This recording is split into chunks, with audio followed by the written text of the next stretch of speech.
नकल का संक्रमण ये संक्रमण नया नहीं है, लेकिन इस बीमारी को फैलाने का तरीका नया है। राजस्थान की सीकर पुलिस ने एक ऐसे गैंग का भंडाफोड़ किया है जो नीट परीक्षा में छात्रों को पास कराने के लिए 20 से 30 लाख रुपए लेता था और उसके बदले एक ऐसा मास्क देता था जिसमें जिंदगी बदलने की तकनीक थी। मिश्रा जी, मैंने देखिएगा। हमारा बेटा मेरिट लिस्ट में तो आ जाएगा ना? अरे काहे नहीं आएगा भाई, पैसा लाए हैं। सौदा दोबारा अगर परीक्षा देनी पड़े तो मेरिट लिस्ट ला पाएंगे? दोबारा कह देंगे। अनुभव की सेटिंग, कैंडिडेट का कार्बन कॉपी बन के परीक्षा दीजिएगा। आपका साल भर का सैलरी एक साथ डाल देंगे आपका खाता। सेटिंग सिस्टम की,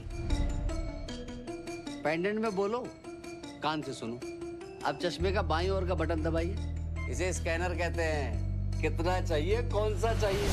और आखिर में ऐसे लूट ली जाती है काबिलियत। उतरने से पहले पेपर को जला दीजिए, समझे? खेल लो जी। अच्छे दिन आएंगे, अच्छे दिन आएंगे, हम इंतजार में रहेंगे।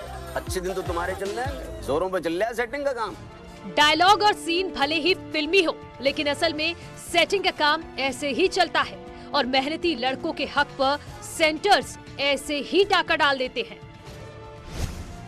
राजस्थान के सीकर में एक ऐसे ही सेटर्स गैंग का पर्दाफाश हुआ है जो बहुत ही शातिर तरीके से परीक्षा में शामिल होने की तैयारी कर रहे थे।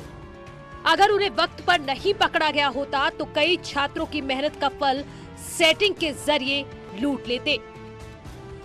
पुलिस की गिरफ्त में 11 सेटर्स आए हैं जो हाईटेक तरीके से नकल करवाने की तैयारी में थे। अपनी योग्यता का गलत इस्तेमाल कर होनहार छात्रों का हक छीनने की साजिश रच रहे थे। एसओजी की सूचना पर हम लोग पिछले 3-4 दिनों से एक व्यक्ति को फॉलो कर रहे थे। उस फॉलो करने के क्रम में हमें जहां पर वो लोग इकट्ठा होकर के परीक्षा में नकल कराने, ब्लूटूथ के माध्यम से नकल की तैयारी करने की जो उनकी पूरी प्रिपरेशन चल रही थी, उस जगह तक पहुंचे और वहां पर हमने कुल मिलाकर 11 लोगों को राउंड अप किया है। राजस्थान पुलिस ने इनके पास से ब्लूटूथ, मास्क और कई उपकरण बरामद किए हैं।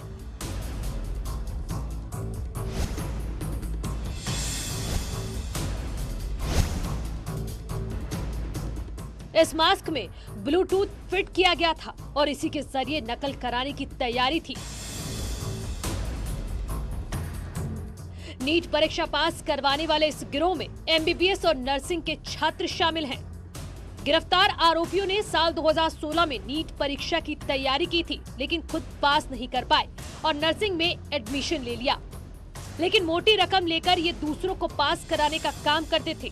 कोरोना काल में इस गैंग ने मास्क के जरिए नकल कराने की तैयारी की थी। इस मास्क में ब्लूटूथ लगाकर एक डिवाइस के जरिए सवालों के जवाब देते थे। इनके पास में बड़ी मात्रा में ब्लूटूथ के उपकरण मिले हैं, जिसको कि वो फिलहाल मास्क का इस्तेमाल क्योंकि सभी के लिए कंपलसरी है, उस मास्क में उन छोटे छोटे उपकरणों को फिट करके नकल की तैयारियां कर रहे थे। इतना ही नहीं, दूसरे की जगह पर परीक्षा देने की भी तैयारी थी और इसके लिए आई कार्ड समेत हर उस चीज को बदल दिया गया जिसकी जरूरत परीक्षा के दौरान होती है। फुल प्रूफ तैयारी के साथ फिल्मी स्टाइल में काम को अंजाम देना था। हमारे पास में ऐसे एडमिट कार्ड भी हमें उनके पास से मिले हैं जिसमें कि मॉर्फ करके जो व्यक्ति किसी अन्य कैंडिडेट की जगह बैठेगा उसकी फोटो मॉर्फ करके लगाई हुई है। इस तरह से काफी जालसाजी की हुई नजर आती है। उसमें एक मुकदमा दर्ज किया गया है और 11 लोग जो हैं वो हमने गिरफ्तार किए हैं। दिनेश बाजिया गिरोह का सरगना है। दिनेश ने सीकर में चलने वाले कोचिंग क्लासेस में जाकर छात्रों को झांसे में लिया, उनके परिजनों को नीट पास कराने का वादा किया और एक छात्र से 20 से 30 लाख रुपए में सौदा तय कर दिया और खाली चेक भी ले लिए थे। पुलिस ने हस्ताक्षर किए 3 खाली चेक और कुछ दस्तावेज भी बरामद किए हैं। ये शातिर पहले स्पाई कैमरे से पेपर को बाहर भेजने वाले थे। उसके बाद N95 मास्क में फिट डिवाइस के जरिए कानों तक सवाल